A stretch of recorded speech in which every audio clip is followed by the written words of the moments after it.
Halloween is by far one of my favorite holidays. I mean, you get free candy for annoying neighbors, and you get to dress up without it being weird. I love to cosplay, so every year I pretty much just become a little kid again when it comes to planning out my costume. A few years I went and made my own costumes. They were pretty bad, honestly. Especially the ones when I was only just learning how to sew. There were 2 years where I made costumes from a story that I made up. The first one I made was extremely horrible. You have no idea how many holes there were. I even had to sew it up on the way to a Comic-Con. There was one person who was kind of interested and asked what it was.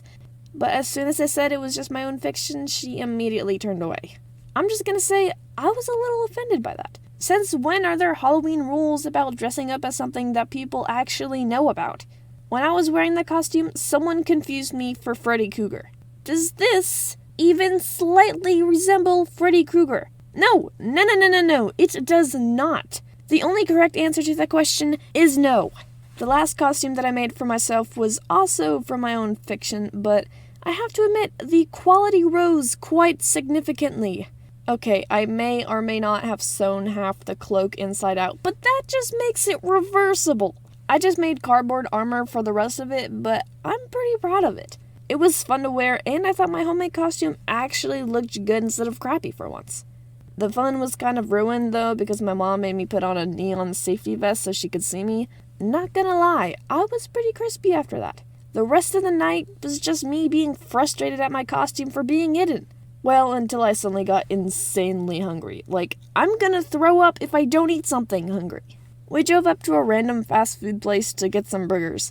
When the window rolled down, my mom, being the person she is, immediately went to the response of shouting "trick or treat" at the employee.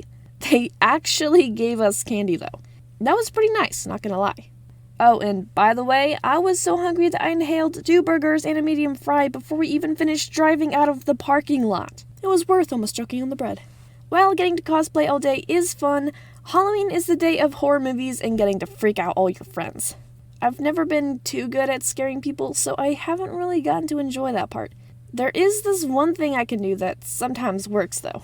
I have this weird talent of being able to stare at people for a super long time without blinking, while also making my pupils dilate so much that my entire eye almost looks black. It just kind of happens. I don't control it or anything. I don't really understand what it is, but yeah. Apparently, the face I make when I stare at people is also kind of, what's the word? Oh yeah, disturbing. Seeing them get a little concerned about me makes me laugh, which only makes them more freaked out. It's not like a kind of laugh. No, it's like a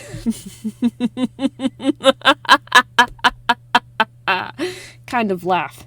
Huh, maybe I can scare people. Usually nothing scary happens when I'm taking candy from complete strangers, though. There was this one house I encountered that really upped the mood of the night. Me and my friend were having a fun Halloween night together. You know, singing Christmas carols and acting like we forgot which holiday it was because we're weird. Everyone does that. We came up to this one house with only its porch lights on. We weren't even sure if they were handing out candy or not, but we figured we'd try it out anyway.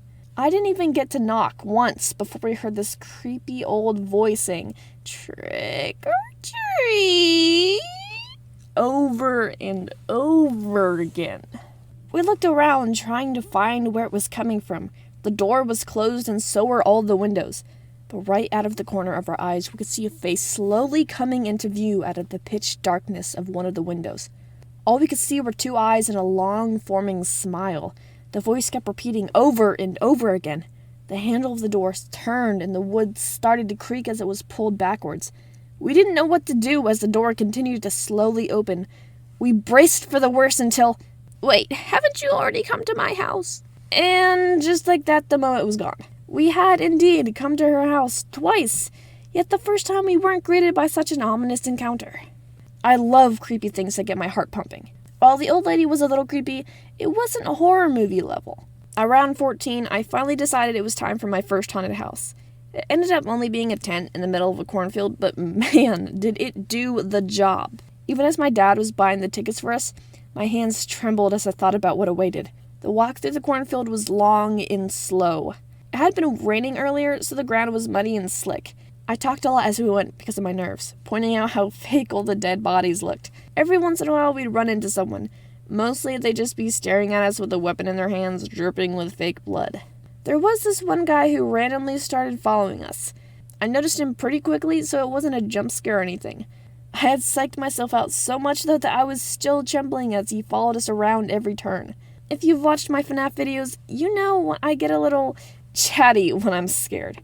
I also say really random things to get myself to calm down. So with this guy following us, I spin around, waved, and said, "Hi, Mr. Stalker, be careful, the mud's really slippery."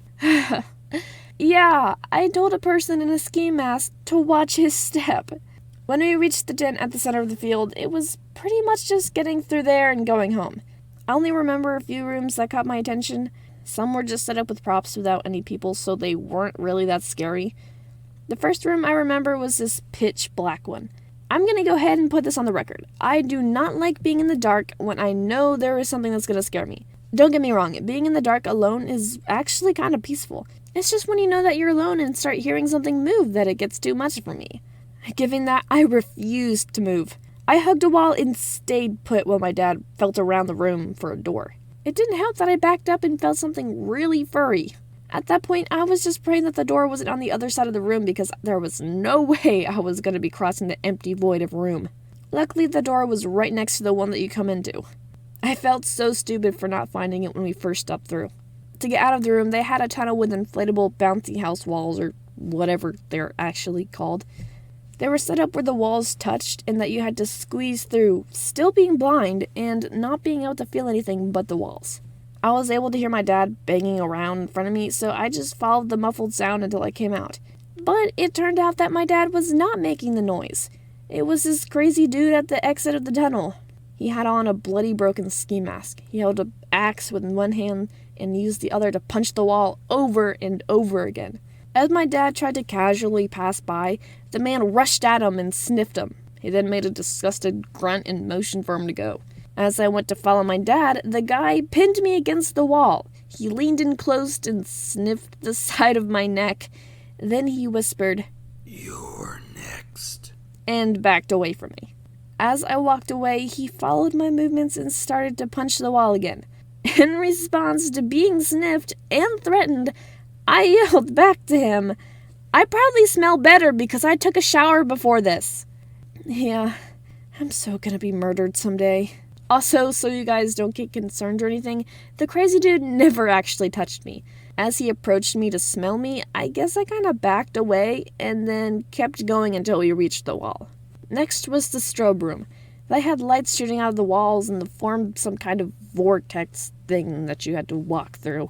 It was pretty hypnotic, and I almost fell over a bunch of times. As I was stumbling on, one of the actors popped out of nowhere and said, "Don't touch the lights. "I'm not touching your lights!" Don't touch the lights." Once we got through that, there were only a few rooms left. The last one was put together as a clown circus. There were clown dummies everywhere and a massive jack-in-the-box right by the exit. Me and my dad both knew something was going to jump out and try to scare us. We just stood there for a minute, waiting for it to happen, and then nothing happened. We started to head to the door when finally a clown jumps out and screams at us. That was a solid 9 on the jump scare scale. I knew it was coming, yet it still got me. It actually wasn't that scary. In the moment, yes, I was absolutely terrified. But I think I was just anticipating being scared that I managed to freak myself out without actually being scared. If you haven't gone to a haunted house, or in my case, farm, I really suggest it. It's a lot of fun and gets the blood pumping.